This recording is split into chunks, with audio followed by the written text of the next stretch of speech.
দুরুদের আমল এত শক্তিশালী আমল আর এত পাওয়ারফুল একটা আমল, তো বলে যেই আমলটা শুরু করেছেন আল্লাহ রব্বুল আলামিন।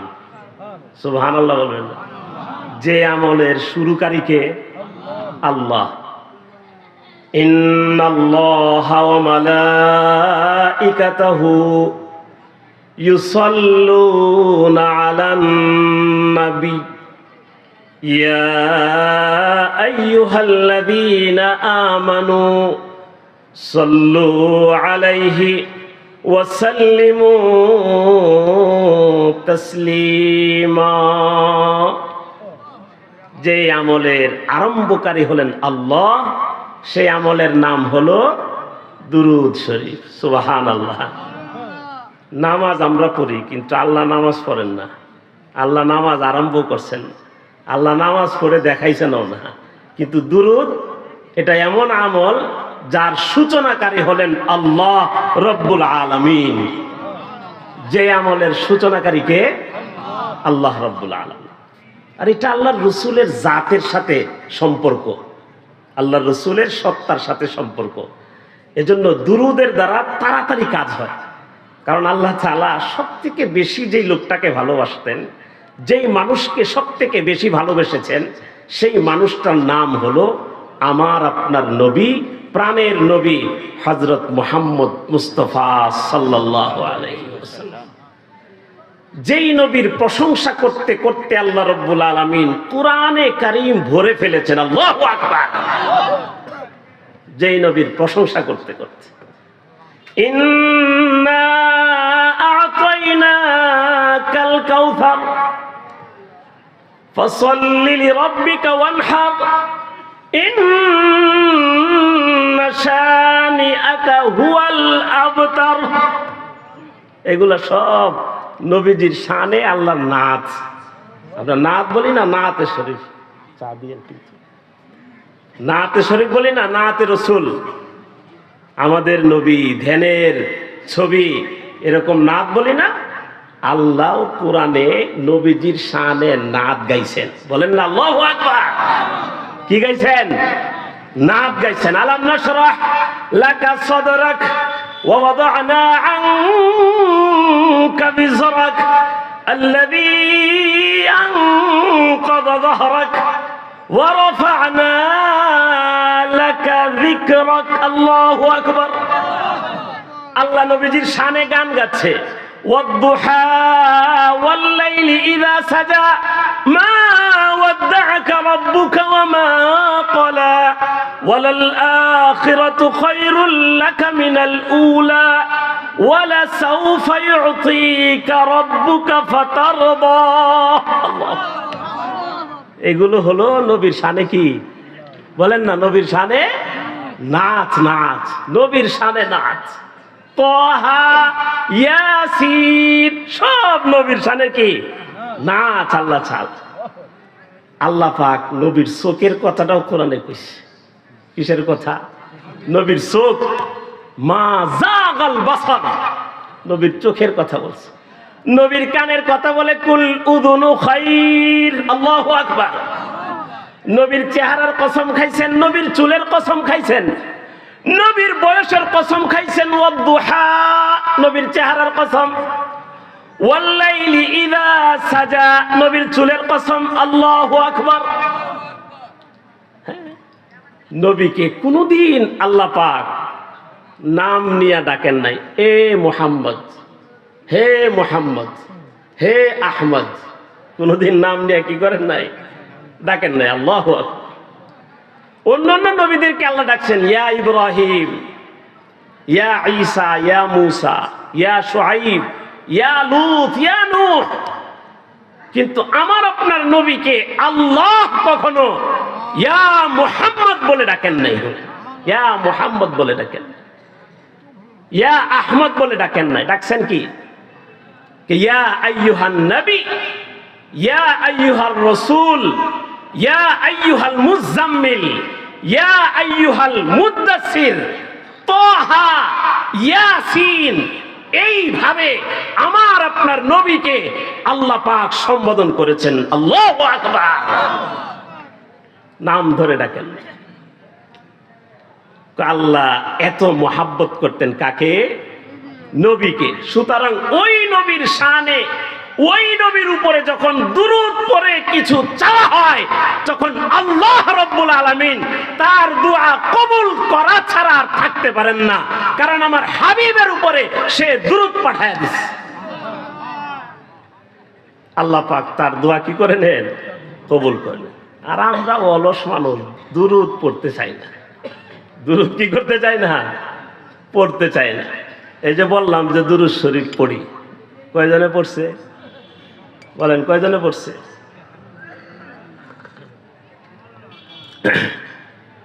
পড়ার লোকের সংখ্যা খুব কম, অথচ ছোট, পড়তেও সহজ।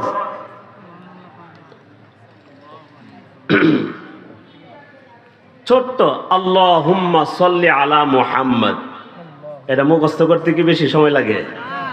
কি বলেন? সাল্লাল্লাহু আলাইহি ওয়াসাল্লাম। সহজ না কঠিন? বাচ্চাদেরকে শিখাবেন, ঘরের ভিতরে বসবেন, বসে চলো আমরা 10 বার দুরূদ পড়ি, আল্লাহু আকবার। ঘরে রহমত, বরকত। নবীজি ছিলেন এই বরকতওয়ালা, আল্লাহু আকবার। নবীজি ছিলেন এই বরকতওয়ালা। ছোট্ট শিশু মাত্র দুনিয়াতে আসছে, 2-4 দিন হয়েছে। দুনিয়াতে আসার পরে হালিমা যখন কোলে নিছে, সাথে সাথে তার বুকটা দুধে ভরে গেছে, দুধে ভরে গেছে। বরকতওয়ালা। কেমন বরকত! মা হালিমা বলে, আমার দুধ ছিল শুকনো, আমার বুক ছিল শুকনো। আমি যেই গাধার পিঠে করে সওয়ার হয়ে আসছিলাম, সেই গাধাটাও ছিল খুব দুর্বল। যেই উটের উপরে আমার স্বামী সওয়ার হয়ে সামানা নিয়ে আসতেছিল, সেই উটের উলানেও কোনো দুধ ছিল না। যখনই আমি এই বরকতওয়ালা বাচ্চাকে কাছে নিলাম, বুকে নেওয়ার সাথে সাথে আমার স্তনে দুধে ভরপুর হয়ে গেল। গাধার কাছে যখন নিয়ে গেলাম, গাধা যেন শক্তিশালী হয়ে গেল। উটের কাছে যখন নিলাম, দেখলাম উটের উলানগুলো দুধে টইটুম্বুর হয়ে গেল। আল্লাহু আকবার! এত বরকতওয়ালা নবী, আল্লাহু আকবার। কোলে নিতে দেরি, বরকত শুরু হতে দেরি নাই। গাধার পিঠে উঠতে দেরি, বরকত শুরু হতে দেরি নাই। উটের কাছে নিয়ে যেতে দেরি, কিন্তু উটের উলান দুধে পরিপূর্ণ হতে দেরি হয় নাই। মেরে মুহতারাম বুজুর্গ দোস্ত, ওই নবী যদি আমার ঘরে এসে যায়, ওই নবী যদি আমার সমাজে এসে যায়, ওই নবী যদি আমার রাষ্ট্রে এসে যায়, তাহলে কি পরিমাণ বরকত হবে বলেন আপনি? কি পরিমাণ বরকত হবে? এই জন্য নবীকে নিজের জীবনে ফিট করেন, নবীকে জীবন নিজের ঘরের ভিতরে ঢুকান, নবীকে নিজের সমাজের ভিতরে ঢুকিয়ে ফেলেন, নবীকে নিজের রাষ্ট্রে ঢুকিয়ে ফেলেন। রাষ্ট্রে কোনো অভাব থাকবে না। রাষ্ট্রে অভাব থাকবে? কি বলেন? অভাব থাকবে? অভাব থাকবে না। যেই হালিমা তার ছাতিতে দুধে ভরপুর হয়ে গেল মাত্র ছোট্ট শিশুকে কুলে নেওয়ার কারণে, বরকত আর বরকত। ঘরে নিয়ে গেছে হালিমা, ঘরে ঢুকতে দেরি। আল্লাহু আকবার! খাসির পাল ছিল, ছাগলের পাল, হ্যাঁ, ছাগলের পাল ছিল তাদের। হ্যাঁ, ওই ছাগলগুলো শুকনো ছিল, কিচ্ছু ছিল না। এই ছাগলগুলো বাড়িতে ঢোকার সাথে সাথেই প্রত্যেকটা ছাগল তার উলানে দুধে টইটম্বুর হয়ে গেছে। এক একটা ছাগল মনে হচ্ছে তাজা তাজা, তরু তাজা, পেট ভরপুর, খাবারের কোনো অভাব নাই, ঘরে কোনো অভাব নাই। স্বামী বলে, কাহাঁ সে লেকার আয়ে ভাই এ বরকতওয়ালা বাচ্চা, কোথায় থেকে নিয়ে আসলা এটা? কি বরকত তুমি হাসিল করলা? আল্লাহু আকবার! जिसे मिल गया कम लिवाले का दामन, उसे दो जहां का खजाना मिला है। जिसे मिल गया कम लिवाले का दामन, उसे दो जहां का खजाना मिला है। भला पाक जन्नत को क्या वो करेगा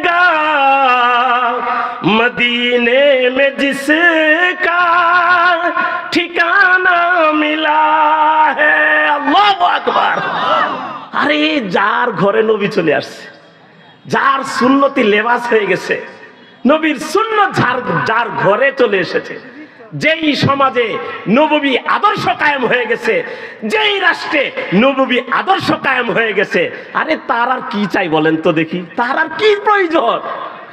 তার আর কি দরকার, কি প্রয়োজন বলেন? কোনো কিছুর প্রয়োজন নাই। যেই ঘরে নবী চলে এসেছে, যেই ঘরে নবীর আদর্শ বাস্তবায়ন হয়ে গেছে, যেই সমাজে নবীর আদর্শ বাস্তবায়ন হয়ে গেছে, যেই রাষ্ট্রে নবীর আদর্শ বাস্তবায়ন হয়ে গেছে, সেই রাষ্ট্রের, সেই সমাজের, সেই পরিবারের আর কিছুর দরকার নাই। আল্লাহু আকবার। এটাই বলছে এই শেয়ারের ভিতরে, বুঝতেছেন ভাই? এজন্যই বরকতওয়ালা নবী, নবীকে আল্লাহ তাআলা পাঠাইছে দুনিয়াতে কি দিয়া বলেন? দুনিয়াতে কি দিয়া? বরকত দিয়া। এজন্য সাহাবা ইকরামদের জিন্দেগিতে অভাব ছিল না। শুরুতে তো এগুলো ছিল ইমানি পরীক্ষা, কিন্তু এরপরে নবী আদর্শে যখন আদর্শবান হয়ে সারা বিশ্বে যখন সফর শুরু হয়েছে, আল্লাহু আকবার, আল্লাহু আকবার, আল্লাহ পাক এত বরকত দিয়েছেন, এত জয় জয়কার সাহাবাদের জিন্দেগিতে এসেছে। এর কারণ একটাই, তারা নবীর আদর্শ কখনো ছাড়ে নাই। তারা নবীর আদর্শ কখনো কি করে নাই? ছাড়ে নাই। আর আমরা ধরি নাই। আমরা কি করি নাই? বলেন, আমাদের সমাজে এত অস্থিরতা কেন? আমাদের রাষ্ট্রে এত অস্থিরতা কেন? কারণ আমরা নবীর আদর্শ ধরি নাই। ওনারা ছাড়ে নাই আর আমরা ধরি নাই। পার্থক্য এতটুকুই। ওনারা ছাড়ে নাই আর আমরা কি করি নাই? ধরি নাই। যাই হোক মেরে মুহতারাম হাজিরিন, যেই কথা আমি বলতেছিলাম, তো নবীর সাথে সম্পর্কিত একটা মাহফিল। আল্লাহু আকবার। কার নামের সাথে? আল্লাহ যাকে সব থেকে বেশি ভালোবেসেছেন, সব থেকে বেশি ভালোবেসেছেন, সব থেকে বেশি যাকে ভালোবেসেছেন। আল্লাহ বলতেছেন, আল্লাহ কোনো কিছু দিয়ে, মানে এহসান করার পরে এটাকে খুঁটাতে দেওয়া। আপনি কাউকে কিছু দিলেন, দিয়া কি দিলেন? খুঁটা দিলেন, তাহলে এটা শরীয়তে বলা হয়েছে জঘন্যতম। এটা হলো এমন যে বমি করে আপনি এটাকে আবার কি করলেন? নিজের পেটের ভিতরে আবার কি করলেন? ঢুকাইলেন। কাউকে দয়া করে, কাউকে কিছু দিয়ে তাকে বলা, তোরে আমি দিসলাম না, হ্যাঁ তোরে আমি দিসলাম না, উপকারটা করছিলাম না, এই রকম ভাবে খোঁটা দেওয়া। তো আল্লাহ তাআলা একটা নেয়ামত দিয়া খুঁটা দিয়ে দিতেছে, একটা নেয়ামত দিয়া কি করতেছে? খুঁটা দিয়ে দিতেছে। ওই আমি তোমাদেরকে একটা নবী পাঠাইছি। আল্লাহু আকবার। আমি তোমাদেরকে একটা কি পাঠাইছি? নবী পাঠাইছি। লাকাদ মান্নাল্লাহু আলাল মুমিনিন, যে আমি মুমিনদের উপরে কি করেছি? ইহসান করেছি, দয়া করেছি, যে তাদের মাঝে আমি আমার প্রিয়, সব থেকে চাহিতে, সব থেকে হাবিবুল্লাহ, সব থেকে চাহিতে, সব থেকে প্রিয়, সব থেকে মাহবুব আমি তোমাদেরকে পাঠাইছি, তোমাদেরকে দিছি।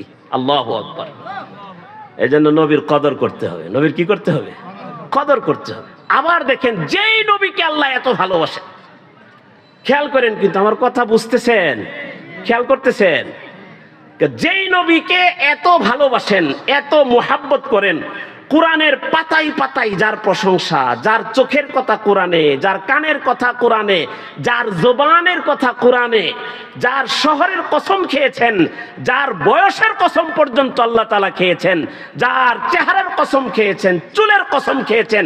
কিন্তু মুহতারাম বুজুর্গ দোস্ত, একটা জিনিস আমাদেরকে বুঝতে হবে, সেই নবী, এই মুহাব্বতের নবী, মানুষের পক্ষ থেকে তার গায়ে থুতু নিক্ষেপ করা হচ্ছে, মানুষের পক্ষ থেকে তার গায়ে বালু নিক্ষেপ করা হচ্ছে, মানুষের পক্ষ থেকে তার গায়ে আবার কি পাথর নিক্ষেপ করা হচ্ছে।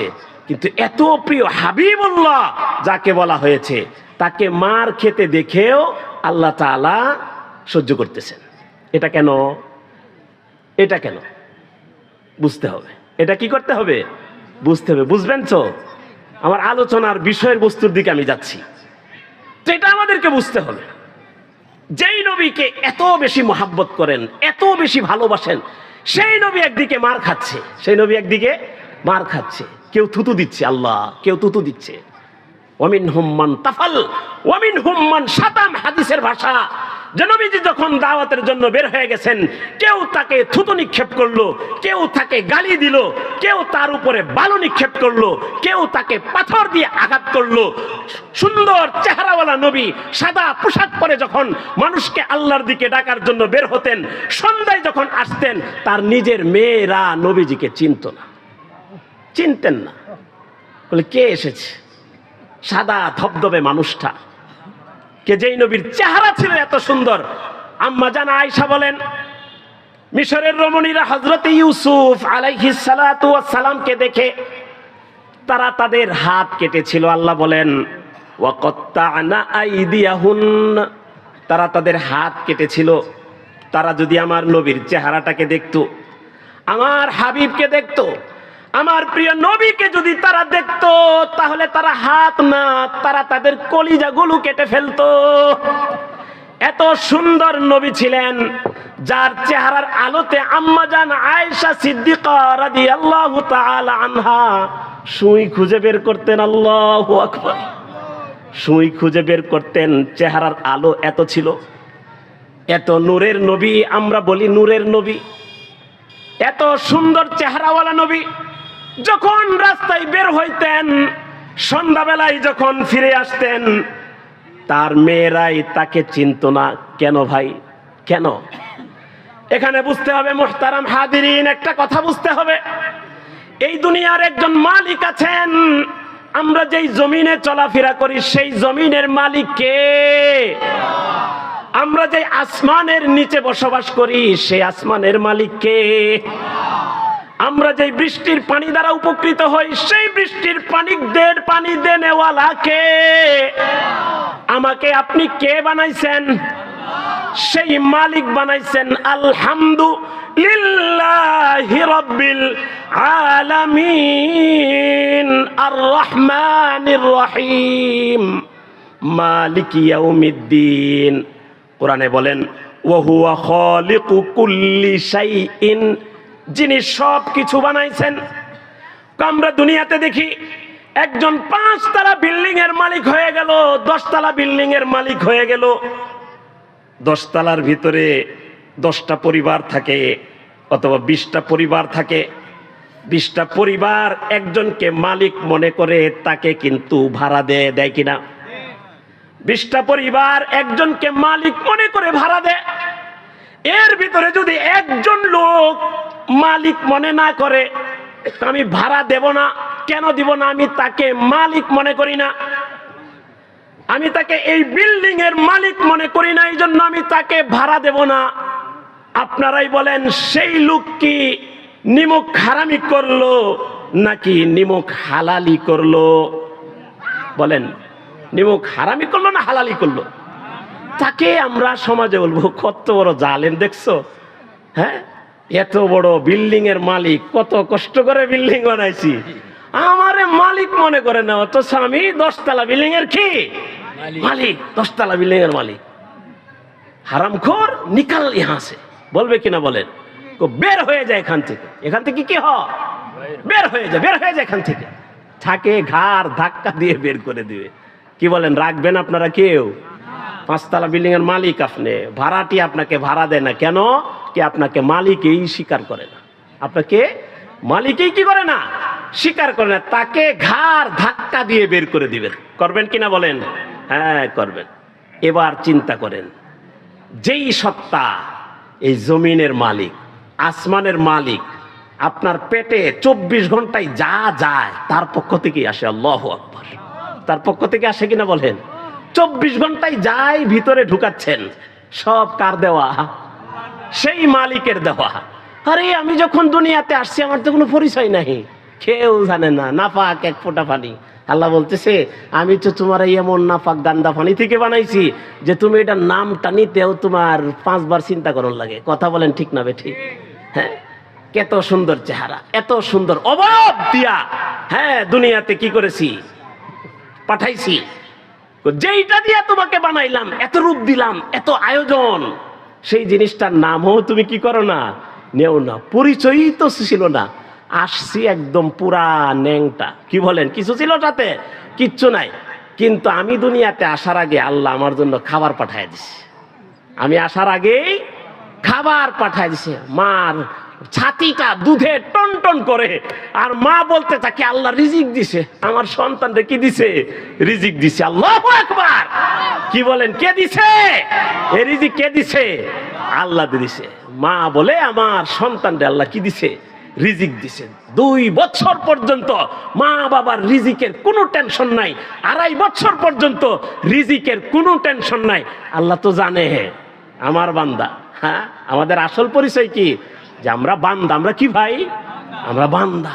আল্লাহ তো জানে। আরে সে এত ছোট মুখ, এত ছোট জিহ্বা, হ্যাঁ, সে খাবে কি? হ্যাঁ, এই জন্য আল্লাহ পাক 2.5 বছর তোমার টেনশন করতে হবে না। বাপকে বলতেছে তুমি চিন্তা করো, আমি তো বানাইছি। আমি কি করছি? বানাইছি। ওয়াহুয়া খালিকু কুল্লি শাই, ওয়াহুয়া খালিকু কুল্লি শাই। বানাইছি তো আমি।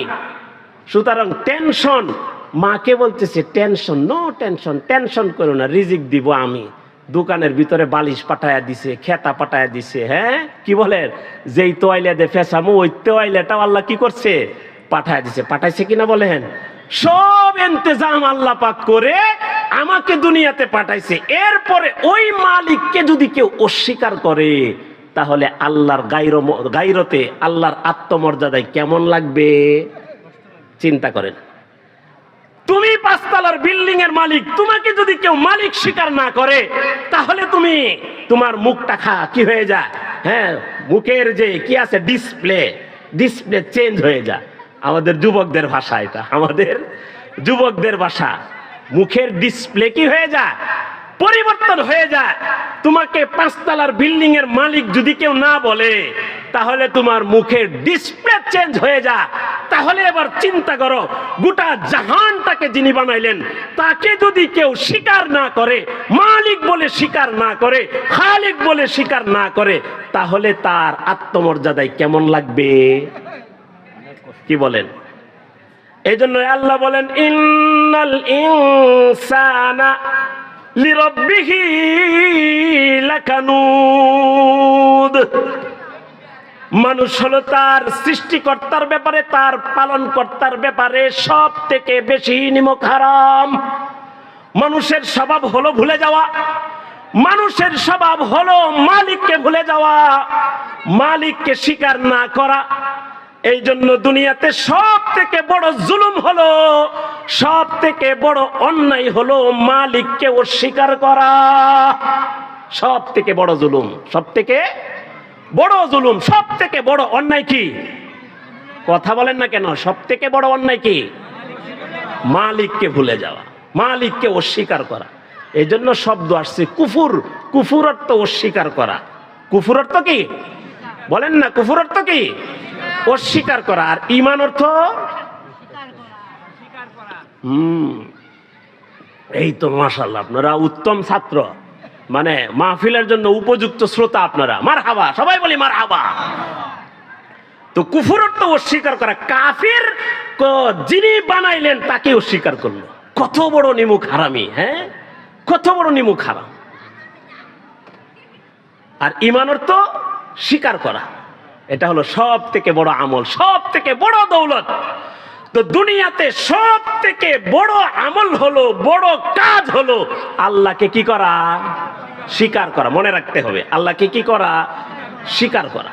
আর এই জন্যই আল্লাহ দুনিয়া বানাইছেন। আল্লাহকে স্বীকার করতে হবে, মালিককে স্বীকার করতে হবে, মালিকের ইকরার করতে হবে। মালিককে অস্বীকার করা যাবে না। দুনিয়াতেই আমরা যদি কোনো জমিনদার, জমিনের মালিক, তাকে অস্বীকার করি, মানুষ খারাপ বলে, নিমুখ হারামি বলে, তো আল্লাহকেও যে অস্বীকার করে, এর চেয়ে বড় পাপ, বড় অন্যায়, বড় জুলুম আর দুনিয়াতে কিছুই নেই। এই জন্য যেই কথাটা বলতেছিলাম মুহতারাম হাদিরিন, নবীজি ছিলেন হাবিবুল্লাহ, রাসূলুল্লাহ। নবীকে সব থেকে বেশি ভালোবাসতেন, মোহাব্বত করতেন। কিন্তু আল্লাহর কাছে সব থেকে ঘৃণিত কাজ হলো, নিকৃষ্টতম কাজ হলো আল্লাহকে ভুলে যাওয়া। আল্লাহর কাছে সব থেকে দামি হলো আল্লাহ, আল্লাহ বলে ডাকা। মালিককে মালিক স্বীকার করা, এটা হলো দুনিয়াতে আল্লাহর কাছে সব থেকে দামি। কারণ আল্লাহর সাথে সম্পর্ক কায়েম করার জন্যই আল্লাহ পৃথিবী তৈরি করেছেন। এই জন্য নবী যতই হাবিবুল্লাহ হোক, যতই প্রিয় মাহবুব হোক, নবীর রক্তের চেয়েও বেশি দামি হলো আল্লাহর কাছে আল্লাহর নাম। আল্লাহু আকবার। নবীর রক্তের চেয়েও বেশি দামি কি বলেন? আল্লাহ, আল্লাহ, আল্লাহ। নবীর জিন্দেগির চেয়েও বেশি দামি হলো লা ইলাহা ইল্লাল্লাহ, একত্ববাদ, তাওহীদ, যেটার উপরে সারা দুনিয়াকে নবীজি এক করেছেন, যেটার উপরে নবীজি সারা বিশ্বের মানুষকে এক প্ল্যাটফর্মে নিয়ে এসেছেন, সেটার নাম কি? তাওহীদ, একত্ববাদ, আল্লাহর স্বীকার, আল্লাহর প্রতি অগাধ বিশ্বাস। এই তাওহীদ হলো আল্লাহর কাছে নবীর রক্তের চেয়েও বেশি দামি। সমস্ত নবীরা যদি কুরবানও হয়ে যায়, এরপরেও আল্লাহর কাছে আল্লাহর নাম, আল্লাহর তাওহীদ, আল্লাহর একত্ববাদ হলো সবথেকে বেশি মূল্যবান। যেহেতু আল্লাহর রাসূলকে আল্লাহর নাম দুনিয়াতে প্রচার করার জন্যই পাঠাইছেন, হাবিবুল্লাহ নবীজিকে আল্লাহর রাসূল, আল্লাহর রাসূলকে আল্লাহ দুনিয়াতে আল্লাহর নামের বুলন্দির জন্যই পাঠাইছেন। দুনিয়ার কোনো মানুষ যেন আল্লাহকে ভুলে না যায়, কারণ আল্লাহর কাছে আল্লাহর নাম হলো সবথেকে বেশি দামি, সবথেকে বেশি মূল্যবান। আল্লাহর রাসূল হাদিসে পাকের মধ্যে বলেন, লা তাকুমুস সাআহ হাত্তা ইউকালা ফিল আরদি আল্লাহ আল্লাহ। জমিন ধ্বংস হবে না, আসমান ধ্বংস হবে না। জমিন জমিনের জায়গায় থাকবে, আসমান আসমানের জায়গায় থাকবে, যতক্ষণ পর্যন্ত একজন মানুষ আল্লাহ আল্লাহ বলতে থাকবে। কি বলেন? কথা ঠিক না বেঠিক? বুঝছেন আমার কথা? তো আল্লাহর কাছে আল্লাহর দ্বীন, আল্লাহর তাওহীদ, আল্লাহর নাম, এটা নবীর রক্তের চেয়েও বেশি দামি। এই জন্য নবীর মার খাওয়া আল্লাহর পছন্দ হয়েছে, নবীর মার খাওয়া আল্লাহর সহ্য হয়েছে, নবীর কষ্ট আল্লাহ তাআলা সহ্য করেছেন। কারণ আমার কাছে নবী তোমার জীবনের চেয়েও, তোমার রক্তের চেয়েও, তোমার খানদানের চেয়েও সব থেকে বেশি দামি হলো আমার কাছে আমার নাম, আমার কাছে আমার ইকরার, আমার কাছে আমার একত্ববাদ। বুঝতেছেন ভাই? এই জন্য নবীজি দাওয়াতের ময়দানে এত কষ্ট করেছেন, এত কষ্ট করেছেন। আল্লাহু আকবার, এত কষ্ট করেছেন। আপনি দেখেন নবীজি সাল্লাল্লাহু আলাইহি ওয়াসাল্লাম কষ্ট করেছেন মৃত্যুর আগ পর্যন্ত, মৃত্যুর আগ পর্যন্ত কষ্ট করেছেন। পেটে পাথর বাবাচ্ছেন। হ্যাঁ, চিন্তা করতে পারেন যে আল্লাহর হাবিব পেটে পাথর, আল্লাহর হাবিবের ঘরে খাওয়ার নাই, খাবার নাই। হ্যাঁ, ঘরের সবাই ভুকা, নাতি তারা ক্ষুধায় ছটপট করতে থাকে। নবীজি ঘরে গিয়ে দেখে হাসান হোসেন কাঁদতেছে, আল্লাহ কাঁদতেছে। তার মুখে নবীজি আঙ্গুল দেন, হাসান চুষতে থাকে, হোসাইন চুষতে থাকে। এই আঙ্গুল চুষতে চুষতে নবীজির কোলে হাসান হোসেন ঘুমায় যায়, হাসান হোসেন ঘুমায় যায়। মেরে ভাইয়া দুস্থ বুজুর্গ, একটা জিনিস ভালো করে বুঝে নেন, বুকের ভিতরে বেঁধে নেন, নবীজি কষ্ট করে আমাদেরকে কি দিয়েছেন? হ্যাঁ, নবীজি এত কষ্ট করে, মুজাহাদা করে, নিজের জীবনকে বিলীন করে কি দিয়েছেন? আমাকে আপনাকে একটা পরিপূর্ণ একটা দিন দিয়ে গেছে। কি দিয়ে গেছেন? পরিপূর্ণ একটা জীবন ব্যবস্থাকে আমাদের মাঝে আল্লাহ কি করেছেন? দিয়ে গেছেন, নিজের জিন্দিগিকে বিলীন করে। দেখেন নবীজি কষ্ট করছেন, ফাতেমা রাদিয়াল্লাহু তাআলা আনহা কষ্ট করছেন, এরপরে হাসান হোসাইন দুজনেই শহীদ। হ্যাঁ, হাসান হোসাইন দুজনেই শহীদ দ্বীনের জন্য, আল্লাহর নামের জন্য। চিন্তা করেন, তাওহীদ একত্ববাদের জন্য, আল্লাহর নামের জন্য। পৃথিবীতে আল্লাহর নাম বাকি রাখতে হবে, এটা হলো আসল। পৃথিবীতে লা ইলাহা ইল্লাল্লাহ মুহাম্মাদুর রাসূলুল্লাহ, এটা কি রাখতে হবে? বাকি রাখতে হবে। এটার উপরেই মানুষের শান্তি, এটার উপরেই মানুষের কামিয়াবি। এর বাহিরে যত তন্ত্র মন্ত্র আছে সব নাকাম, সব নাকাম। বাকি তন্ত্র মন্ত্রের মধ্যে কোনো কামিয়াবি নাই। কামিয়াবি একমাত্র কিসের ভিতরে? লা ইলাহা ইল্লাল্লাহ মুহাম্মাদুর রাসূলুল্লাহ, এটাকে শক্ত করে ধরতে হবে। এই জন্য দেখা গেছে নবীর ঘরের দিকে তাকান, হাসান হুসাইন শহীদ, হাসান হুসাইন শহীদ রাদিয়াল্লাহু তাআলা আনহুমা। নবীজির কাছে যান, পরিবারের ভিতরে ঢুকেন। হযরতে হুসাইন রাদিয়াল্লাহু আনহুর ছোট্ট ছোট্ট শিশুরা পর্যন্ত শহীদ। আলী আসগর ছোট্ট কোলের শিশু শহীদ হয়ে গেছে, জালেমের তীর গিয়া লাগছে, ফিনকি দিয়ে রক্ত বের হচ্ছে। হযরত হুসাইন রক্তগুলো হাতে নিয়ে আসমানের দিকে উঠায়া বলতেছে, বিচার ফরিয়াদ আল্লাহ আমি তোমার কাছে দিলাম। ছোট্ট শিশু পর্যন্ত হাসান হুসাইন রাদিয়াল্লাহু আনহুর কোলে শহীদ হয়ে গেছে। এইভাবে যদি আপনি দেখতে থাকেন, হযরতে উমর রাদিয়াল্লাহু তাআলা আনহু মেয়ের জামাই শহীদ, হযরতে উসমান গনি রাদিয়াল্লাহু তাআলা আনহু দুই মেয়ের জামাই, আবার শ্বশুর উনিও শহীদ।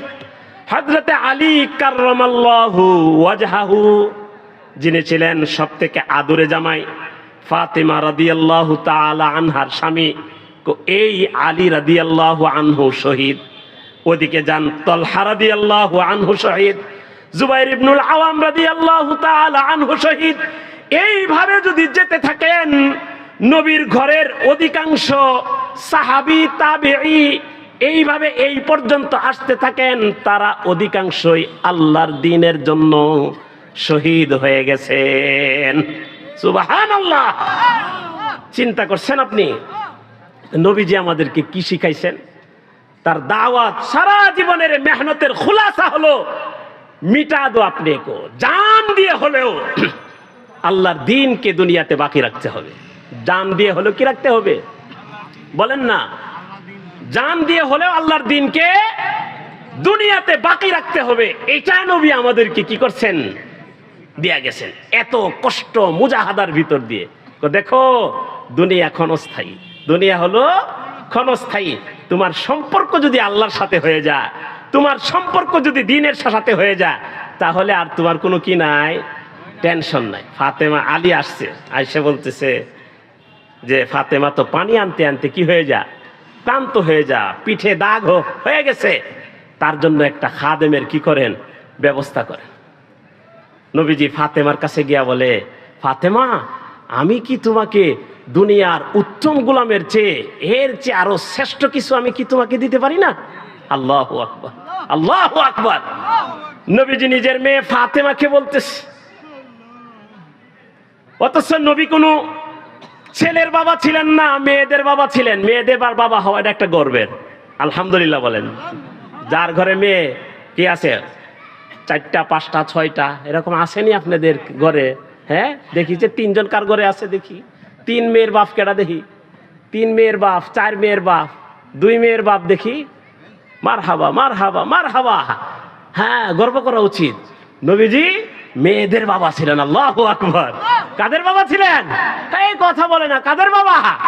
মেয়েদের বাবা। আর আমরা মেয়ে হলে চেহারাটা কি হয়ে যায়, ফুঁড়া হয়ে যায়। এই যে মুরব্বী একদম হাসা কথা কইছে, কি হয়ে যায়, ফুঁড়া হয়ে যায়।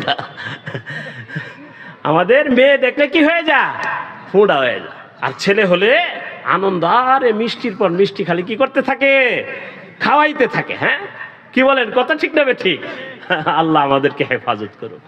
এই জন্য নবীজি ছিলেন মেয়েদের বাবা। কত আদরের ছিল ফাতেমা।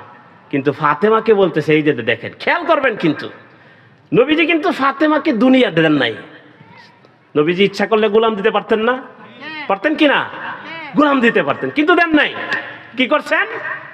ফাতেমা আমি তোমাকে এর চেয়ে উত্তম জিনিস দেই। কি? সুবহানাল্লাহ, আলহামদুলিল্লাহ, তারপরে কি লা ইলাহা ইল্লাল্লাহু আল্লাহু আকবার, সুবহানাল্লাহ, আলহামদুলিল্লাহ, আল্লাহু আকবার। 3 তাসবির আমল দেয়া গেছে। কালি এ আমল লেলো, ফাতেমা এ আমল করো, তোমাদের জন্য আখিরাতে এর চেয়ে উত্তম জিনিস আল্লাহ পাক রাখছে। আল্লাহু আকবার। আলী রাদিয়াল্লাহু তাআলা আনহুকে এক সাহাবী জিজ্ঞেস করছে, ইয়া আমিরুল মুমিনিন, আপনার যে জঙ্গে জামাল, জঙ্গে সিফিন, বড় বড় কয়েকটা মুসলমানদের মধ্যে যুদ্ধ যুদ্ধ হয়েছিল, মুনাফিকরা যে যুদ্ধগুলো লাগিয়েছিল। আলী রাদিয়াল্লাহু তাআলা আনহু এমন একটা বিপদ যুদ্ধের ভিতরে, এক সাহাবী জিজ্ঞেস করতেছে কি এই যুদ্ধের ভিতরেও কি আপনার এই আমলগুলো ছুটে নাই, 3 তাসবির আমল? তা আলী রাদিয়াল্লাহু আনহু বলতেছেন না, এই যুদ্ধের ভিতরেও নবীজি যে শিখায় গেছেন 3 তাসবিহ, এটা ছুটে নাই। আল্লাহু আকবার। এর জন্য আমলের উপরে ইস্তেকামাত। আপনি ডেইলি 10 বার দুরূদ শরীফ পড়েন, তো এটা কন্টিনিউ করেন, ফায়দা পাবেন। ডেইলি সুবহানাল্লাহ কন্টিনিউ 10 বার পড়েন, সকালে 10 বার, বিকালে 10 বার, কন্টিনিউ হোক ইস্তেকামাত। কন্টিনিউ কোনো আমল যদি আপনি করতে থাকেন, তাহলে আপনার জবানে তাসির চলে আসবে। আপনি কাউকে, আমার দাদি ছিল, মানুষ আসতো, বেটে না আসতো ফু দিতে দেওয়ার জন্য, দাদির আমলের মধ্যে, দাদির ঠোঁটের মধ্যে এমন তাসির ছিল। আমাদের পরিবারে এখন 82 জনের মতো আলেম হাফেজ আছে আমাদের পরিবারের মধ্যে, এই দাদির আমলের বরকতে। আমার চাচা হলেন ইসমাইল পীর সাহেব হুজুর, ওনার ভাতিজা আমি। তা আমার চাচা বলতেন যে তোমার যে দাদি, এই দাদির জবানে এমন পাওয়ার ছিল, কারণ সব সময় জিকিরের মধ্যে, কোরআন তেলাওয়াতের মধ্যে, আমলের মধ্যে কি করতেন, থাকতেন। ঘরে যদি একটা দিনদার মেয়ে চলে আসে না, আল্লাহু আকবার, আপনার ঘর জান্নাত হয়ে যাবে, জান্নাত হয়ে যাবে। কোচে তোমরা যে আলেম হয়েছো করতে কইছো, কত তোমার দাদির উসিলা হইছে, তোমার দাদির উসিলা। এই জন্য কন্টিনিউ সুবহানাল্লাহ আলহামদুলিল্লাহ 10 বার পড়েন, কিন্তু নিয়মিত পড়েন, নিয়মিত পড়েন। আমল সে জিंदगी बनती है, আমল সে জিंदगी बनती है, জান্নাত ভি জাহান্নাম ভি। আমলের দ্বারাই জিন্দেগি কি হয়, সুসজ্জিত হয়। আমরা কি হুজুর ফু দিয়া দেন, তাবিজ দিয়া দেন, আমল করতো না। যদি বলি আয়াতুল কুরসিরা প্রত্যেক নামাজের পরে পড়েন, ইয়া কাহারু 21 বার পড়েন, বিসমিল্লাহিল্লাযী লা ইয়াদুরু। হুজুর একটা তাবিজ দিলেন, একটা কি দিলেন, একটা তাবিজ দিলেন। তাবিজের মধ্যে কিন, আমলের মধ্যে কিন নাই। কি আশ্চর্য, কি একটা সমাজ। রাসূল আমল দিয়ে গেলেন, আমল করো। ফাতেমাকে আমল দিতেছে, আলীকে আমল দিতেছে, আমল করো। আর আমরা আছি তাবিজের পিছনে। আল্লাহ আমাদেরকে হেফাজত করো। তো যাই হোক মেরে মুহতারাম বুজুর্গ দোস্ত, যেই কথা বলতেছিলাম, যে নবীজি তার সারা জীবনের মেহনতের দ্বারা আমাদেরকে একটা জিনিসই বুঝাইছেন, সেটা হলো কি, দ্বীনকে মজবুতির সাথে ধরো, আল্লাহর একাত্মবাদের উপরে মজবুতির সাথে জমে যাও। দেখবা যে আল্লাহ তোমাদেরকে দুনিয়াতে শান্তির বাহার তোমাদেরকে দিয়া দিছে, শান্তির বাহার তোমাদেরকে আল্লাহ তাআলা কি করছেন, দিচ্ছেন। বিশ্বাস করে দিব। তো যাই হোক মুহতারাম হাজিরিন, কিছু এলোমেলো কথা আল্লাহ তাআলা বলার তৌফিক দিচ্ছে, আপনারা মনোযোগ দিয়ে বসছেন, মাশাআল্লাহ। আল্লাহ তাআলা আমাদেরকে, কোনো আলোচনা ছুটে গেছে, কিছু বলতে গিয়ে কিছু হয়েছে, এরকম হয় না তো নাকি? তো মূল খোলাসা কথা হলো, আল্লাহ রসুলের সারা জীবনের মেহনতের খোলাসা আমি আপনাদের সামনে বললাম, যে আমাকে দ্বীনের উপরে আসতে হবে, আল্লাহ রসুলের আদর্শের উপরে আসতে হবে। নবীজিকে আল্লাহ তাআলা বরকত দিয়ে পাঠাইছেন, নবীজির আদর্শের মধ্যে, সুন্নার মধ্যেই বরকত। যত বেশি সুন্নাহ ভিত্তিক আমার আমল হবে, তত বেশি বারাকাত আমি পেতে থাকবো। ওয়া আখির দাওয়ানা আলহামদুলিল্লাহি রাব্বিল আলামিন। আসসালামু আলাইকুম ওয়া রাহমাতুল্লাহি ওয়া বারাকাতুহু।